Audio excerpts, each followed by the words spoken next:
For all James's faults, and there are many, he's always kept his word. From Mamma Mia, I'm Mia Friedman, and you're listening to No Filter, candid conversations that count. James Packer is one of the most rich and famous people in Australia. He has 2 incredibly beautiful ex-wives, both of whom were models, and for a while he was engaged to Mariah Carey. He's been a media baron, he owns casinos, he has properties all over the world and boats and cars, and friends like Leonardo DiCaprio, Robert De Niro, Brad Pitt, Lachlan Murdoch, and Tom Cruise. And for the last few years, James Packer's life has been, according to him, pretty bloody terrible. In October 2016, the 51-year-old businessman ended his very public engagement with singer Mariah Carey, a love match that had everyone pretty confused. He's battled an addiction to alcohol, dramas in his business life, a fist fight outside his Bondi house with his childhood friend, a high-profile falling out with his sister over their father's will, and in March of this year, he resigned from the board of his company Crown, citing mental health reasons. Shortly afterwards, James Packer was admitted to a mental hospital, and it wasn't the first time he had had a breakdown. James has spent his entire life in the spotlight. He was born there. As the only son of media mogul Kerry Packer, it was hard not to. People have always been interested, particularly in the women in James Packer's life, who have included his first wife, Jodie Mears, his second wife, Erica Packer, who is the mother of his 3 children, and relationships with supermodel Miranda Kerr and Mariah Carey. But James Packer has always remained private. Until now. In September 2017, journalist Damon Kitney had an email land in his inbox from James Packer. The two had met on and off over 20 years, as Damon had been a business journalist, and over that time, Damon had asked many times if James would cooperate on a book, and the answer was always no. But now, James said he wanted Damon to come to Argentina and interview him. It turned into a profile that ran in the Weekend Australian, and almost a year later, Damon has released that book. For many months, while he was writing it, Damon was given a backstage pass into James Packer's life. The Price of Fortune, the untold story of being James Packer, is the first cooperated biography that James has participated in. It's not authorised because he refuses to read it, but he's featured in it heavily. And it tells the story of what James Packer is actually like. In some of his own words, well, lots of his own words actually, and the words of many others who were there through some of the most extraordinary times in that very large life. So, what did happen with Mariah? Did he really date Miranda Kerr? And what about the 2 women that he now calls his best friends, ex-wives Jodie Mears and Erica Packer? Here's Damon Kitney to talk about the untold story of being James Packer. Damon, you start the book at possibly one of the lowest moments in James Packer's life. He's staying in Warren Beatty's guest house. He's been there for about 3 years, and he wakes up and he starts drinking. Well, I think he'd been a terrible state sort of through 2016.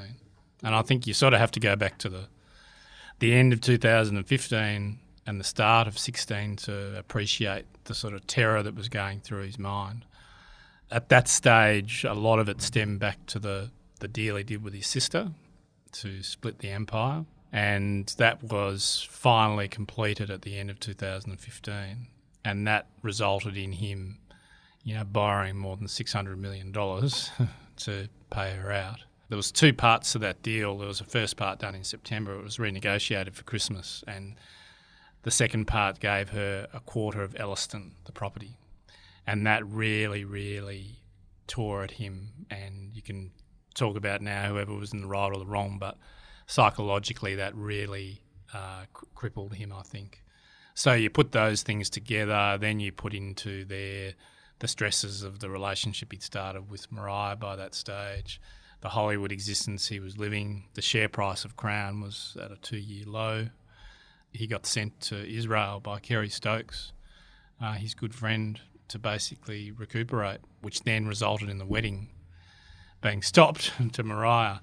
And so you had all that sort of context in that first half of 2016. Things got a bit better in the middle of the year when every year he has a time in the Mediterranean.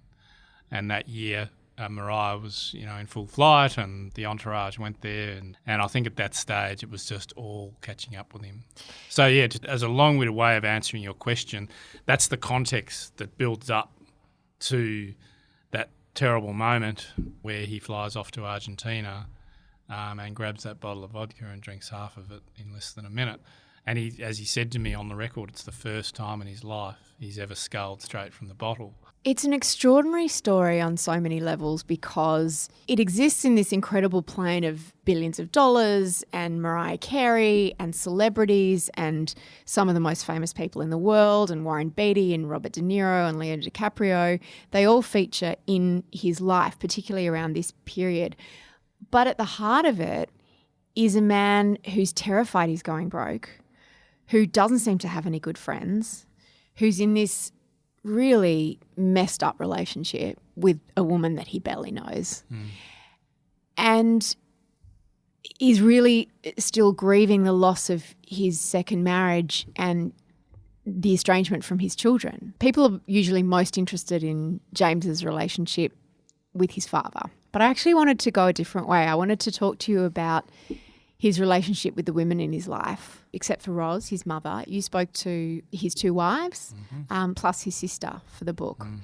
I wanted to start with Jody Mears. Tell me about what his recollections of the wedding were, and also how that sort of marriage transpired and how they've been able to retain such an incredible friendship since then.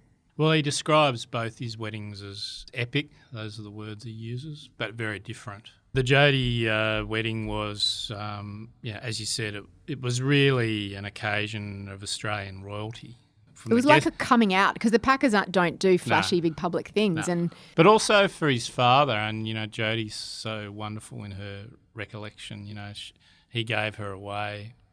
She just felt so special. And I think, and Eddie Maguire's recollection of the evening is just so wonderful, because Kerry wanted everything to be right. It was his special day. Jodie was really special to him. James obviously was very special. And he just wanted everything to happen the way. So, Eddie got caught in the middle a few times with Elton John being delayed or, whatever else. How did Jodie feel about all of that? Because that was not her world. She was like a surfy chick, played pool, drank beer. I think she loved the wedding, but it was a surreal world to her. She was never really comfortable in it. I think she uses the term, she went to 7 functions a day at one stage, which is just out of this world. And I just think Kerry Stokes makes a great comment about that time where he says James's life is full of pressure. Wealthy people's lives are full of pressure. Jodie found that pressure very hard to deal with, and Stokes says he saw her in Canberra a few times and she was deeply uncomfortable, he felt, and she would acknowledge that. It was not her world. And then, unfortunately, when Untold collapsed and James had his first breakdown, she's very open in saying that she didn't know what to do. It was too much. It was just way over the top for her to deal with. And in the end, I think James says very openly in the book that he doesn't blame Jodie for leaving him. He uses the word, I was catatonic at that stage. And unfortunately, they went their separate ways. But to finish the answer to the final part of the question, the amazing thing is that they have retained this friendship. I think and Stokes says this too, he genuinely trusts her. There aren't too many people in his life who he genuinely trusts, and one we're going to get onto, I'm sure. Erica, his second wife, and Jodie are 2 people he can trust, and I think that's an amazing thing that he's been able to keep the relationship with both of them, because there aren't many people in the world that he can trust. After Untold collapsed and James went through the first of a number of breakdowns that he had, an unlikely saviour came in the form of Tom Cruise, who he'd become quite friendly with when Tom had been out in Australia filming some movies. And Tom got both James and Jodie, which is something that you, I think, reported for the first time, quite interested in Scientology. Everybody knew that James had gone into Scientology, but I think few people knew that Jodie was involved in it as well. How did that all play out in terms of James and being indoctrinated into what was essentially a cult? And it was a lot of speculation that they just want powerful and influential people with a lot of money looking for another celebrity catch, and people were sort of suspicious about his friendship with Tom Cruise. What was that time about, do you think? Well, I think Jodie actually very kindly gives her view on the time, which is better informed than anybody, that it actually did a good thing for both of them for a period. Yes, you can talk about the doctrines and the dangerous part of Scientology, and I have no doubt, but not being there at the time, that there was a rationale to snare a big fish. I think that's part of the quid pro quo here. But she found that the philosophies that they espoused were actually quite helpful for people in that terrible sort of stage. But I think this is my sort of supposition is I think James probably grew a bit sceptical about Scientology. I think Jodie says that she grew sceptical and grew away from it, and I think they just found that it served a means for a time, but that I guess perhaps the hypocrisy, I guess, of the religion at the end of the day was not something that they wanted to continue with, so they left it. And I think James says on the record that he maintained his friendship with Tom Cruise, and I think he says he saw Cruise at Christmas time, for years on end at Cruise's place in America. But now they don't see each other anymore, and he uses the phrase, "That's Tom's decision." I wanted to ask you about that because they were very close. Was that commensurate with James walking away from Scientology? Was that a deal breaker for Tom and the friendship? Did you ask him about that? No, we didn't really go into that in detail, to be honest. So it's hard to answer that. I can only go off what he told me, and they've obviously just drifted apart over the years. But I think it's interesting though, because there are a lot of people that James hasn't seen for a lot of years, but he doesn't speak as definitively as that sort of break as he does about Tom when they were incredibly close. Sure. So it was interesting, and again, you didn't ask him about this, but I was led to think, I wonder how James then looks back at that period of friendship. Did he feel used? That it's like, I'll be friends with you if you're in Scientology, but as soon as you're not, see you later, you're off my list. Yeah, I mean, this is just my personal view. As I said, he never talked about it. I don't think he would have felt used. What I have ascertained, I think, is that yes, you're right, he's more definitive on Cruise, but there are a number of people from his life, friends, that he just lost contact with because they drifted out of his world, and one we haven't mentioned so far is very, very famously is David Gyngell. They grew apart, and James, particularly when he went offshore, he went into this whole new, different world. He found Hollywood. But you can just go through a list. You could add to that list, Lachlan Murdoch. You can throw in, well, I guess Alan Jones, for example, he has kept close with. But there are a number of others who, he just lost touch with.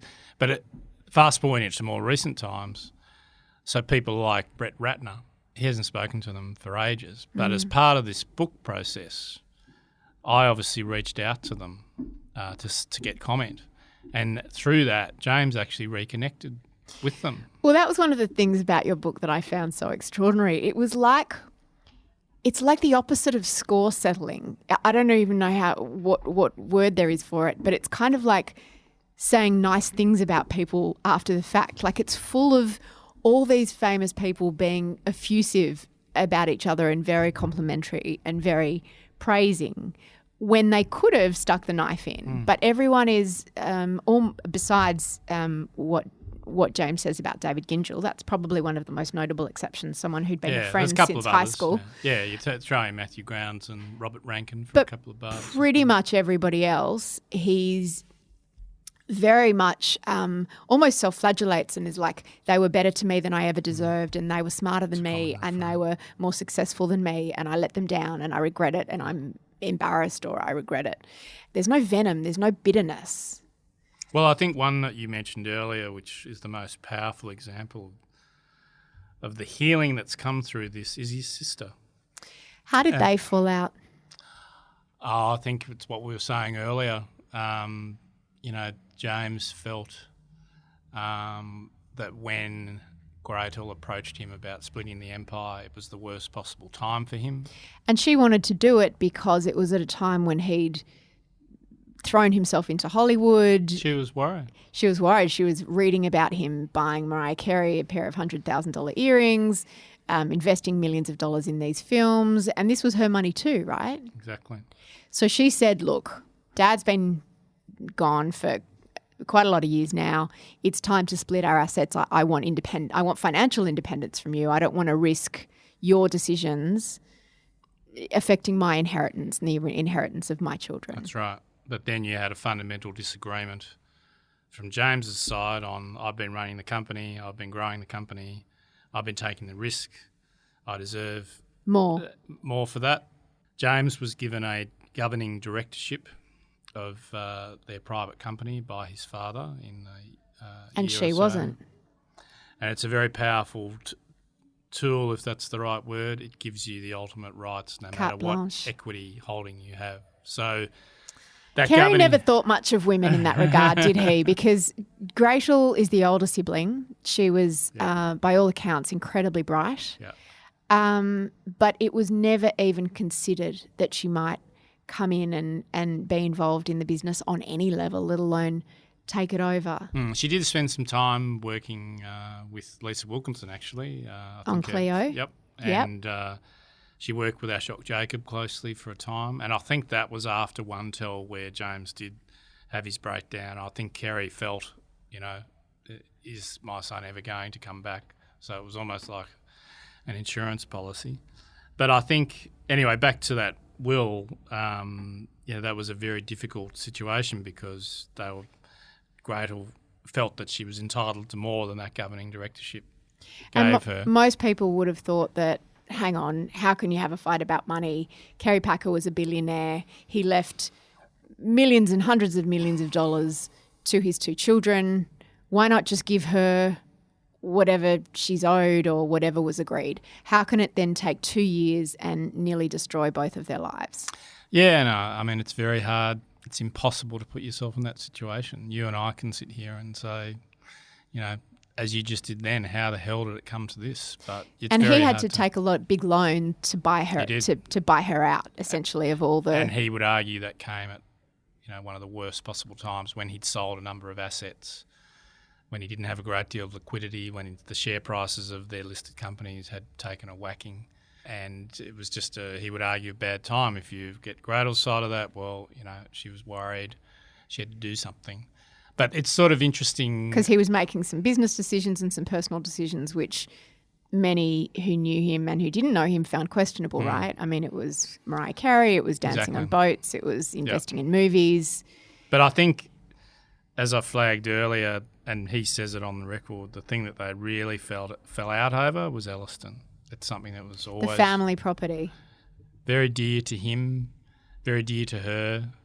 Once that their father's buried there. Exactly. Once that came into the discussions, and it's debatable who introduced it, but it was on the table. She, under the first arrangement, got 25% of it, and then, as is reported, last year they agreed a final settlement, and she ended up getting the rights to get 100% of it in the future. And he uses the term in the book on the record that Gretel and her advisor, Will Vickers, who's from Caledonia Investments, they won it from me. It's a real source of pain for James. And I think that was the thing that probably enraged him the most, was giving up that right that he had to that property. They say that nobody can push your buttons like your sibling. And I guess no matter how much money you have, siblings can still push your buttons, Totally. It can still be very emotional. But the fascinating thing, and again I document this, so it's well noted by especially close Packer readers, that when he spoke about her in that piece in Argentina last year, he was quite bitter, I think. And in fact, Jeff Kennett makes a comment in the book, a typical Jeff Kennett comment, where he says, I thought that was awful. That's his words. He said, I thought the words James used there were awful. But it's interesting, through the course of this year, as we've been doing this project, they came to a reconciliation. How are things today between them? Good. Much better than what they've been. Now, they live in different parts of the world. I don't think they're rushing to meet on any sort of, desert island holiday or whatever. But I think the fact that Gretel was prepared to speak to me the way she did, in a very honest, heartfelt way, and the fact that her advisor, Will Vickers, who had a terrible falling out with James through that process, shocking. The fact that he was willing to go on the record and reflect about what happened shows the healing that has gone on. Now, people may wonder whether that's going to hold, but I think for James, psychologically, dealing with that issue with his sister has been a massive burden in his world, perhaps one of the greatest. So for him to be able to put that behind him, and now for the world through this book to see that it's behind them, is a really powerful thing. Gretel remains close to James's second wife, Erica Baxter, as she was before they married. Was Erica a better match for James than Jodie had been? It's a hard question to answer. She was different. While Jodie was incredibly grounded, Erica was grounded in a different way, coming from Gunnedah, the New South Wales country town, coming off a property there. Anybody you talk to about Erica, and a few are quoted in the book, just say that she is an incredibly grounded person, and she grounded James through that period. But Erica also, as Jodie is very capable of, I think as Eddie Maguire says, holding up the bar at the end of Derby Day, at Crown, or, strolling through a bunch of celebrities at a big show. She was like Jodie, she was a model. Exactly. And she's been a singer, so she's very comfortable in the celebrity side, but she could also sit at a, dinner with an ambassador and hold her own as well. But she carries herself with an amazing grace and class. But I think one thing we have to remember, and this is no disrespect to Jodie or Erica is the mother of their 3 children. And Erica says on the record in the book, that is a fundamental point of importance between them, that they maintain a good relationship for the sake of their children, which I think is incredibly noble, and it's one of the key reasons why they've sort of kept that friendship. They would have had it anyway, I think, because Erica makes some wonderful comments about that James has still got the same traits that she married him for. They may have agreed that they can't be together, but for the sake of the children, they've stuck together. And I was lucky enough to see James with his children in Mexico just for a couple of days, and it was amazing. It was amazing. Is he a good dad?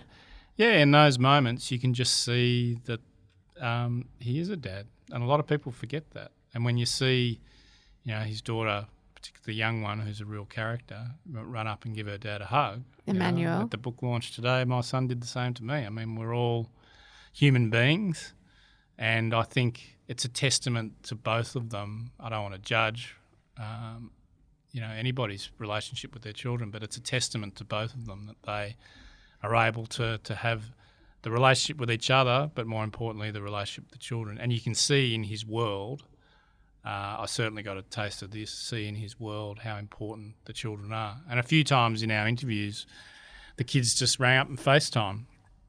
And a couple of times he had to say, I'm really, really sorry, but we're just in the middle of something, darling, can I call you back? And I know I've read a couple of comments on some of my articles from people saying, FaceTime's no substitute for but that's their comment. But I think the fact that they do that is a testament to the relationship that they have.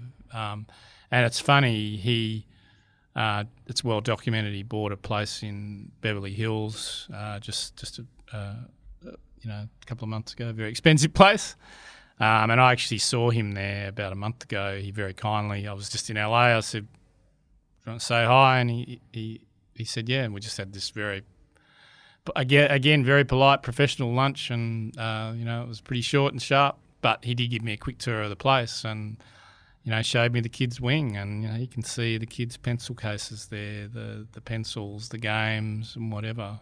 It's important to him that they have a place in his life, and perhaps it goes back to that issue of grounding. For all the, excuse the term, the madness and wildness of his horrific years, he's still been able to keep that relationship with his children. And I do write, it's my opinion, not a comment from him or anybody else, that maybe there's some lost time that he's trying to make up for a bit now, because, when he was in his wild period, it was a lot harder, I think, for the family in that time.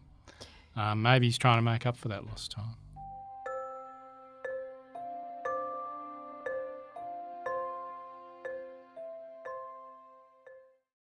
Kerry Packer was a notorious womanizer. He had a love affair with Ida Buttrose, quite famously. His wife Roz was known to be sort of very stoic and accepting of whatever arrangement they had. In his many of the final years of his life, he had a partner whose name is Julie Trethown, who managed the gym underneath the building where he worked. And he was even with her in his final days before she encouraged him to go home when it was clear that he was going to pass away, to be with Roz and his family. You write in the book that James is still friendly with Julie and still sees her, and spent a lot of time with Kerry, and mistress sounds like a tawdry word. I'll say partner. With his partner Julie, which must have been a really challenging thing for a man who also loves his mother very much. Did James ever have a blueprint for what a monogamous, committed, healthy marriage looked like? It's a very hard question to answer. And I should be clear that James doesn't make any comment about Julie on the record in this book. I asked him about it. He said he'd rather not comment about it. That's his prerogative. And I'm assuming that was out of respect for his mother, which is pretty nice as well. But that hasn't stopped, another very powerful friend in his life, Alan Jones, making some quite striking comments about his observations of that time. It's the first time anyone's ever publicly talked about this topic. And Alan, I think, answers your question in his view, and it's just his view, I stress, that him going to see Kerry at the Toff Monks building here in Elizabeth Bay when he thought he was just going to have dinner That's with where Julie lived, yeah. Julie and Kerry, James would be there. And Alan says on the record that he found that very uncomfortable. And I asked him the question you just referred to, and he said, I really feel it did have an impact on James. He's seen things, as his father's son that, not many people see, I guess. And I think that was a difficult thing for James to reconcile. And also, Kerry travelled the world, did weird and wonderful things. And James does say on the record, which is the closest you sort of get to this discourse, that I saw things as my father's son that a lot of people have never seen. Why did he say that his marriage to Erica did end it was quite soon after she had their third child, Emmanuel? I think he was just in a really, really terrible place. He, if you remember at that time, was doing the Crown Sydney deal here. He was also selling his company, the pay television company called Consolidated Media Holdings, to News Corp. Those two deals took an inordinate amount out of him. And he says, it's bizarre really, but he says, I was on a diet of prescription testosterone, vodka, lime and soda, cigarettes, and a little bit of food, but not much. Like actual testosterone? I'm assuming so, yes. Not just that testosterone as a euphemism for No, I was doing lots of deals and I was full of testosterone. No, it was actual. Now, I've never got to the bottom of why he took that. He didn't want to go into that detail. Is that before he had the gastric banding surgery? No, it was actually afterwards. So he had the surgery, I think, in 2011. And that helped for a time, and certainly through that time. I mean, he was working out incredibly hard, training at home and down at the Hyde Park Club. Yeah, he uses the great quote. He says, I was sort of king of the world on the front page of the Daily Telegraph, Casino Royale, Daniel Craig out of the surf in the Speedos. Budgie smugglers, yeah. Looked $1 million, but inside I was, I was muddled was the word he used. And I think through that period, his mind was just such a mess that, to answer your question, I just think it really took its toll on their marriage. And in the end, they agreed that the best thing to do was to break it off. She spoke about wanting to escape the glare of Sydney and the paparazzi, and she had 3 children under the age of 5, and she fled to LA for some privacy. He then ended up having a relationship with Miranda Kerr. I don't know if he actually confirmed it in the book. No, that was another difficult topic. He did not want to talk about that at all. Why do you think that is? I'm only guessing here. Another Gunnedah girl. Exactly.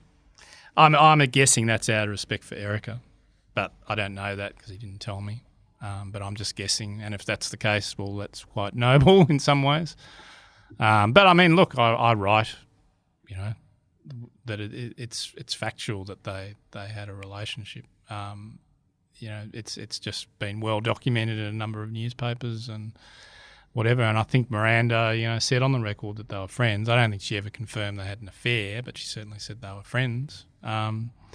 But yeah, I'm assuming. Well, they've been friends as couples when she was friends with exactly. Orlando, because Orlando was friends with Erica. That's right. And so the 4 of them had vacationed together. Exactly. And you can see how that would have been awkward if she started a relationship with James. Totally. So I think it is fact to say, and it has been reported widely, that Erica was quite upset about that, which didn't help.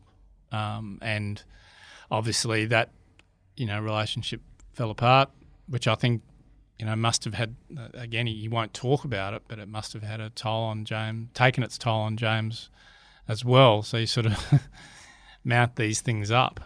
But it's interesting that even through that time, for the sake of the children, Erica made sure that he was still able to see them, which he did.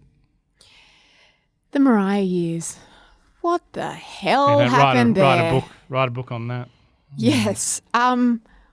What was that about, Damon? No one could work it out. When people saw those photos that first came out of them walking hand in hand in Capri, it was like, hang on, are these photoshopped? Is this? It just seemed so incongruous from both their points of view. I think he says very openly that she was in a bad place. I was in a bad place. It sort of just happened. He reveals in there that they got together, she was coming to visit him on the boat. I think it was in Italy in early 15. And I think he uses the word she stayed longer than was expected, which makes me happy, quote unquote.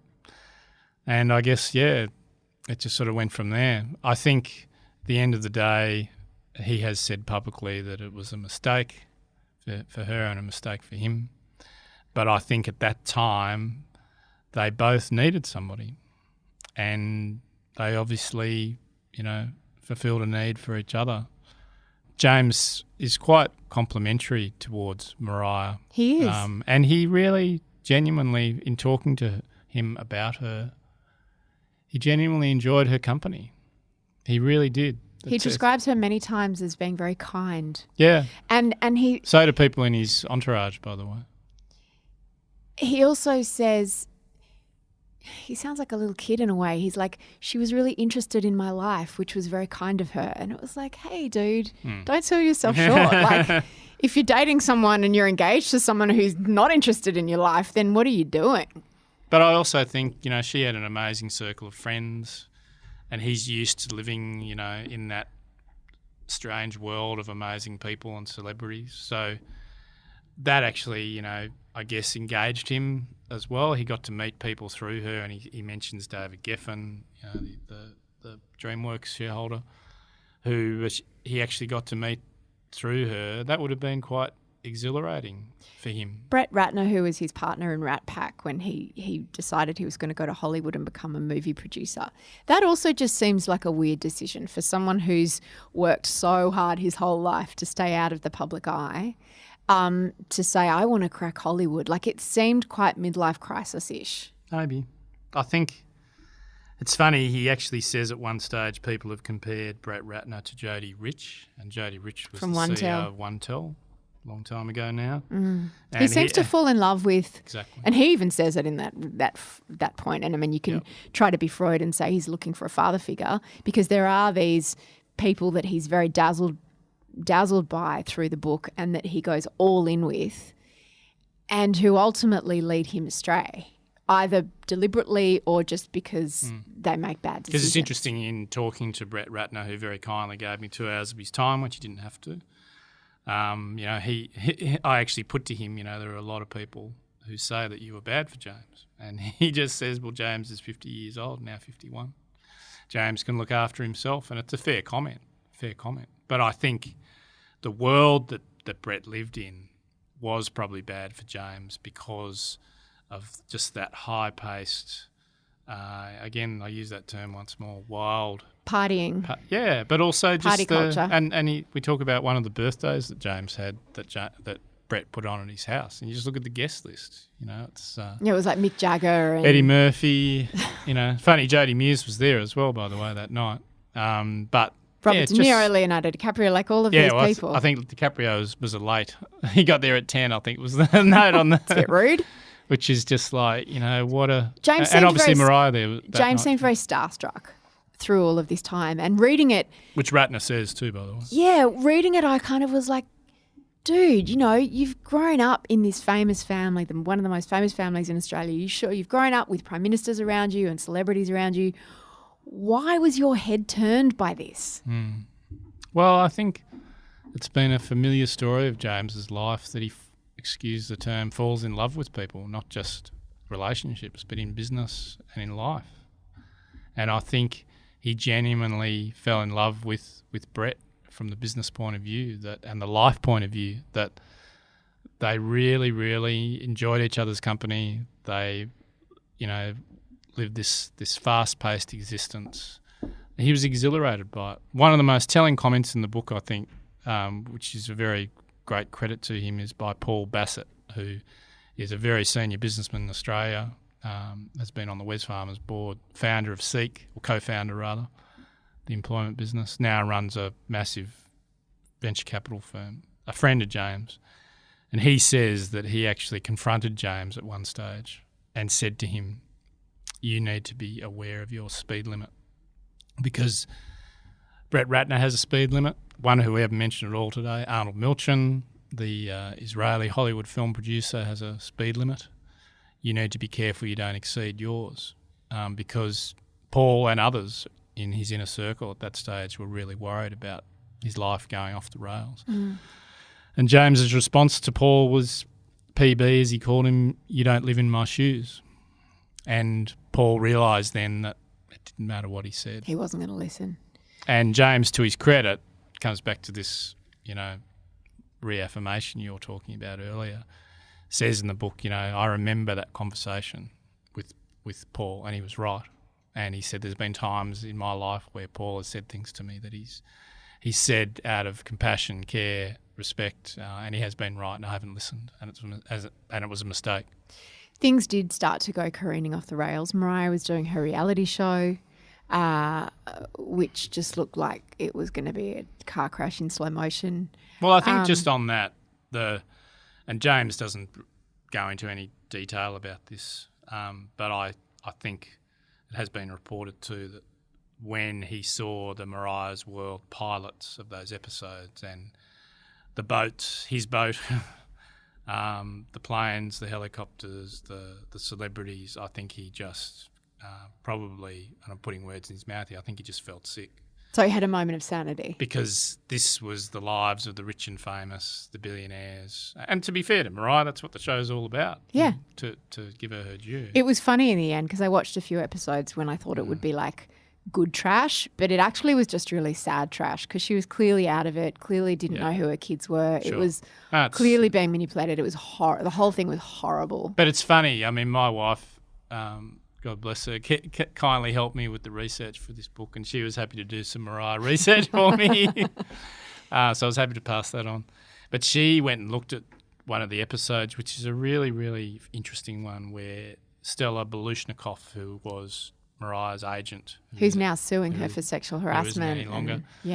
And Mariah was sitting there, on a bed in a hotel room, musing about things, and she talked about James in a really affectionate way, but a sad way, because she was saying, I hardly see him. He's so busy. He's here and he's gone. And Stella was saying, well, is that really a good thing? And I think for a moment clearly there, needed a lot of attention. Yeah, but for a moment there, you could see like Mariah. I mean, was also a human being, and I know she's come out and said she had bipolar disorder and whatever. But I think, I think she was finding it difficult as well. It was interesting. I remember in one of the early episodes when it became clear that James was not going to be in this show, the Arctic P was moored, and then he'd had to rent a whole other boat for her for the show to be filmed on, because he clearly decided that he didn't want it on his, and he didn't want her entourage on his boat. Yeah. The whole thing was just really undignified and awful to watch. Like, it was just sad. Well, I think a gentleman we haven't mentioned before, who's quoted in the book very kindly, a guy called Archie Busson, who is the ex-husband of Elle Macpherson and Uma Thurman, and is a financier based offshore. He, knew them during that period, and he says the entourage that went with Mariah was just incredibly, and he uses the words, I think, toxic. And he's dated some serious stars. He's lived in that famous world too. But he just found it was just so overpowering. And Kerry Stokes makes the same point. At one point, I think either Kerry or Archie says that they were somewhere and Mariah pulled up and 2 minibuses worth of her entourage pulled up. That was Harold Mitchell. Harold Mitchell said. And someone else was talking about one of the staff members at Elliston when they came to, the one time she came to Australia with him and they flew out to Elliston, and James was like around the pool in his boardies or whatever, and she came out fully done up as if she was going to the Oscars, and someone said, oh, no, the paparazzi can't get to you here, you're fine, it's private. And she's like, no, this is just what I wear. One of the people who went on the record, which was very kind of them, is a photographer, Jamie Fawcett, who has, done papping for his existence, does it very well. And he's actually built up, he says, a nice relationship with James, where they've sort of, agreed to do the right thing by each other. And what does that mean in practice? Oh, I think it's just respecting each other. So, Jamie will, not putting words in his mouth. Jamie Fawcett. Jamie will not, photograph the children where James doesn't want him to, or if James gives him a shot with Mariah or whatever. And I think James, to his credit, respects Jamie and says, well, I know I'll give you what you want as such if we can come to a compromise. But he made the point that he trailed them through the Mediterranean in 2016 when things were getting hard. And he said several times he would sit. Now, the Arctic P, if you got to remember, was an icebreaker. It couldn't come into any ports really because it's just so big. And for those ports in the Mediterranean, they had to moor a long way out in the ocean and get tenders to come in to the shore. And he remembers, trying to take photos, and the staff would be holding the ropes for the tender out there in really choppy seas, sometimes for half an hour before Mariah would get off and come on to go ashore. Yeah, that's her thing. I'm not being critical, and he actually remembers standing in Capri on the shoreline one night when James was waiting for the entourage, and he could see him visibly, getting stressed. He spoke to him about it. He was sitting there smoking. They were standing there smoking, and I mean, all that was an extra stress on him about it's a diva life as such. And that's, to her credit, that's the way she's built an amazing franchise. But when you're dealing with that day to day, as Archie Bisson says and Stokes says, the stress of dealing with those pressures of the entourage, very, very difficult. It was widely speculated, for reasons I'm unclear as to why, that they never slept together because she didn't believe in sex before marriage, and that's why he was so keen to move the date forward. Did you talk to him about that? Another topic I asked about, which he didn't want to talk about. So I can only suppose that what I've read is correct, but I can't give you any proof from his side. I think she's been pretty strong in saying that. And look, if that's the way their relationship was, that's the way it was. Probably the lowest moment in the book is when he's in Aspen and he's having his third and most brutal nervous breakdown, and he calls Kerry Stokes, who gets in the car and drives over and essentially takes charge. I don't think he's given official power of attorney, but that's what he does, and it's just unspoken. He organises to send James to, I assume, a hospital in Israel, a mental health facility. He postpones the wedding, which was due to happen, I think they got engaged in January. It was due to happen in March. In Bora Bora. Yep, and he postpones that. He takes control of James's finances and says no to things like a $250,000 wedding dress that Mariah Carey wanted to buy. So he says, yep. So Stokes says. That was an extraordinary act of friendship, I guess. Stepping in and doing that for a mate. Yeah. How did James come back from that? Well, I think at the end of the day, as Kerry Stokes says on the record, and I asked him this question, if James had not have gone to Israel, things could have been far, far worse. Now, things obviously still got bad through to 2016. So to answer your question, things were still bad. But most importantly, it just gave James a bit of breathing space, a bit of time where he could rationalise in his mind that this wedding was happening way too fast, that I needed to wait, that we need to see where things go. And he ended the relationship ultimately, didn't he, James? He did, and he says, he for the first time talks about it on the record, that they were on the boat in Italy, I think it is. I'd have to check that. And he told her that he couldn't keep doing it. It was very courteous. It was very straight, and the sad thing is, I guess she left the boat the next day, and they haven't spoken since. She was originally asking for $5 million US, and then when word broke that they'd broken up in Women's Day, her demands then went to $50 million. What was that actually for? I honestly don't know. Because they weren't if they'd been married and it was a prenup, but they didn't get married. And I think it's clear that they didn't finalise a prenup, and I think James says that there were difficulties negotiating that prenup. What did he have to pay her out in the end?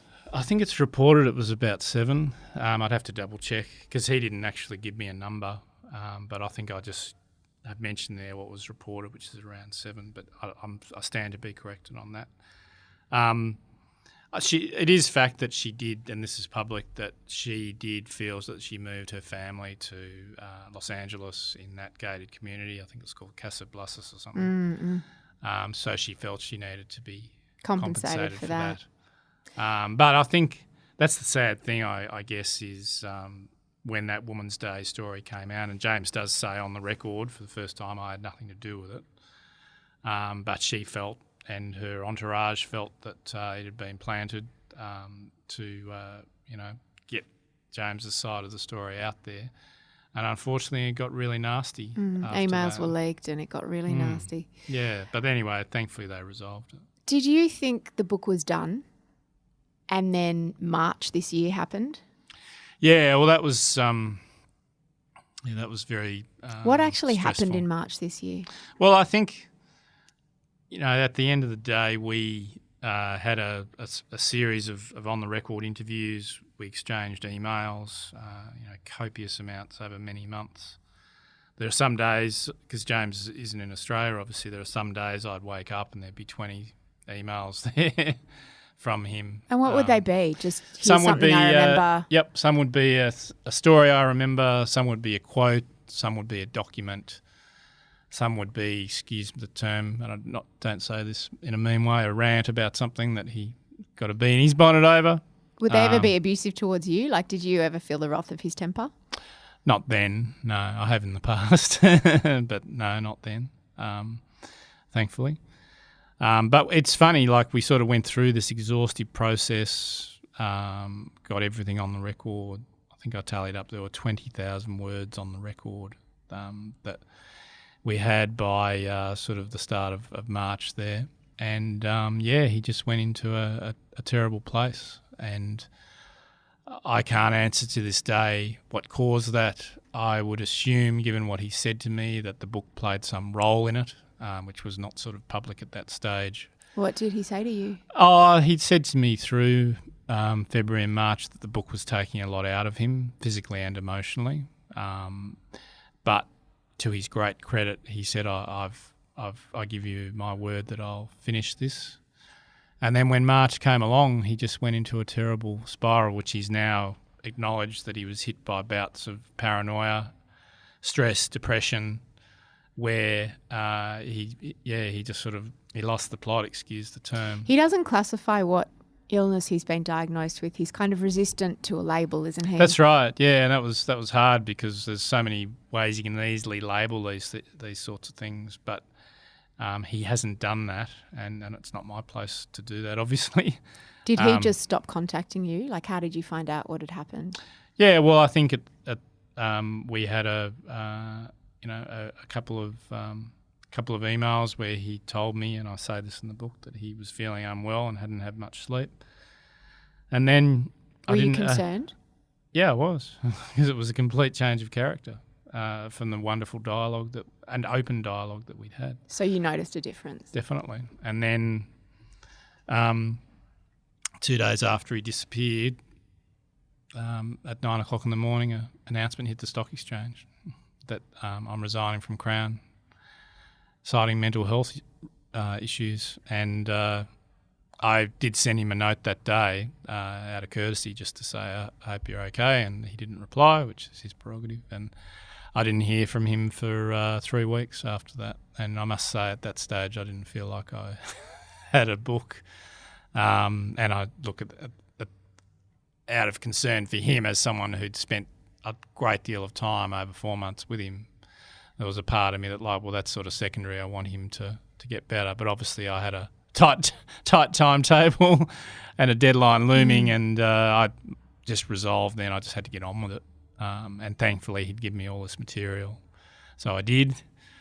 And it's probably, as I said at the book launch today, there's an email he sent me that I think I've framed, or I will frame, where he was back in Elestina in Argentina, and it came through at like 10:20 at night in early April. And it just it was this wonderful note that said, I'm just letting you know that I'm here in Argentina. I'm feeling a lot better, and I want to give you a commitment that I'm going to finish this. And I gave you a commitment at the start, and I'm going to fulfil it, which was amazing. And I must say, I ran in and woke my wife up who'd been asleep and just said, you won't believe what's just come through, because it just confirmed to me. And he didn't have to do that. Exactly, but it just confirmed to me what a decent person he is, for all James's faults, and there are many. All of which he acknowledges at length in this book. One thing I'll say about my 20 years with James, like and I've said this to his face, he has never ever lied to me, and I can't say that for a few in business, as you can't either. Unfortunately, as journalists, it happens too often. But secondly, he's always kept his word, and I think this process is living proof of the most difficult process he's ever done in his life, when he had a terrible episode in the middle of it, and the easy solution would have been to say, I'm out, or to be really, really crude, would to say, talk to HarperCollins and pay Damon out a contract or whatever. But he didn't do any of that. He stuck with it and fulfilled the deal, for whatever personal toll that was taking. And that's pretty amazing. How's he doing now? I think he's doing okay. Because he didn't want to read the book, I think the extracts that have been coming out, and there's been a few of them, not just in my paper but others, I think he's found them confronting. And that's all just about reliving very difficult periods. And I think now the book is actually in the world and the full context of the book can be seen by the world, I think he'll be far more comfortable. The problem with extracts in any book is that they take something that's in a context and take it out And of usually the the context. most salacious bit too. Oh, and sure. And I mean, the first extract that came out, which we started this interview with today about drinking that vodka, was Living in Warren Beatty's guest house. It was pretty incredibly hectic. confronting. So I think, now that the book's out, and I mean what I said the last thing I said at the launch today was, James has told me he will not read the book. He's told me that several times. I hope he does, and I hope his children do one day, because I think if you read the book from cover to cover as you have, I think it will help him. I really do. Thanks for listening to No Filter. You can find Damon's book, The Price of Fortune, The Untold Story of Being James Packer, at apple.co/Mamma Mia. And next week, supermodel Robin Lawley on why she's calling for a boycott on undie brand Victoria's Secret. If you love this show, tell someone. Spread the word. There are lots of people who still don't even understand what a podcast is and don't even know they've got a podcast app on their phone. So be a friend. Show them how to use it. No Filter is produced by Liza Ratliff. I'm Mia Friedman, and I will see you on Mamma Mia.